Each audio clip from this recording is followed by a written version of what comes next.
नसीराबाद सदर थाना क्षेत्र के अंतर्गत आने वाले आशापुरा गांव में हुए हत्याकांड मामले में पुलिस ने 24 घंटे के भीतर आरोपियों को गिरफ्तार कर मामले का खुलासा कर दिया है।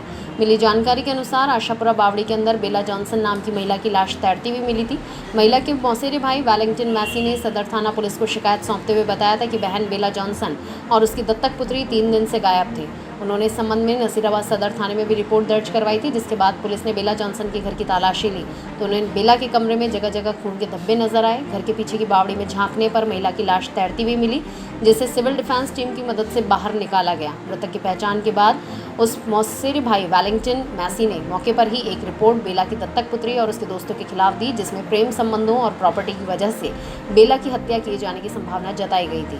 नसीराबाद सदर थाना अधिकारी हेमराज ने गंभीरता दिखाते हुए जांच की और घटनास्थल और आसपास के इलाकों से सबूत इकट्ठे किए और 24 घंटे के अंदर हत्या की वारदात का पता लगाने के बाद हत्याकांड के मुख्य आरोपी समेत 3 अन्य सहयोगी बाल अपचारियों को गिरफ्तार करने में सफलता हासिल की।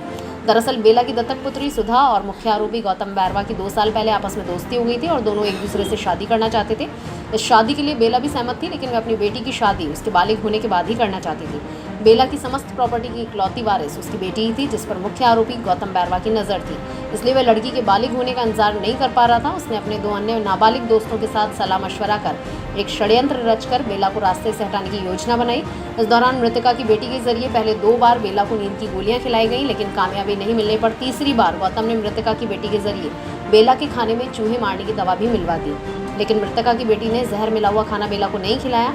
तमाम हथकंडे असफल होने के बाद आरोपी गौतम दोनों नाबालिगों को लेकर मृतक बेला के घर रात को पहुंचा और 1 घंटे तक इधर उधर की बातें करने के बाद उसने बेला की गला घोंटकर हत्या करने की कोशिश की, लेकिन जब उसे सफलता नहीं मिली तो पास ही पड़े भारी डंडे से उसने मृतका के सिर पर ताबड़तोड़ वार किए, जिससे उसकी मौके पर ही मौत हो गई। इसके बाद उसने मृतका की लाश को घर के पास ही बनी बावड़ी में डाल दिया और कमरे की साफ सफाई कर दी। सभी आरोपी रातों रात घटनास्थल से फरार हो गए।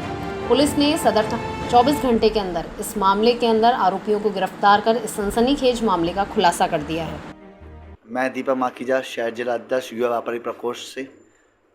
गणेश चतुर्थी की आप सभी को, प्रदेशवासियों को हार्दिक शुभकामनाएं। पर्व सभी के लिए मंगल में रहे, यही दुआ करता हूं।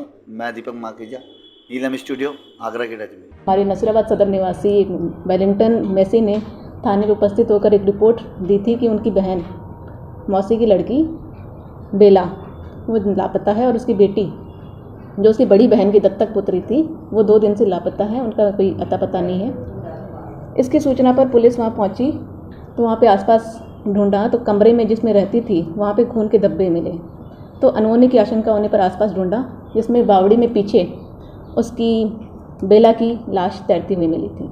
तो उसको निकलवा के सिविल डिफेंस टीम से निकलवा के उसमें देखा तो वो बेला की लाश थी।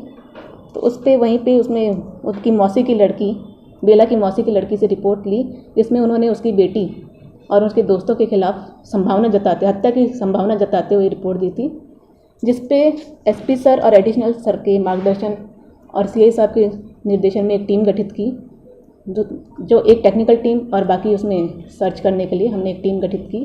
टीम के प्रयासों में हमने सफलता मिली और वो लड़की जो मृतका की बहन की लड़की थी दत्तक पुत्री और उसके 3 दोस्त वो इसमें शामिल थे, वो मिले हमें। तो हमें इसमें मृतका की बेटी और उसके 3 दोस्तों के खिलाफ मामला दर्ज करने के उसमें आगे जांच की जा रही है। इसमें उन्होंने 3 बालिग हैं और एक मेन है आरोपी, और ये मेनली इसने प्रॉपर्टी को लेकर और अफेयर को लेकर इन्होंने हत्या की थी। वो कहाँ से बिलोंग करते हैं? नसीराबाद से।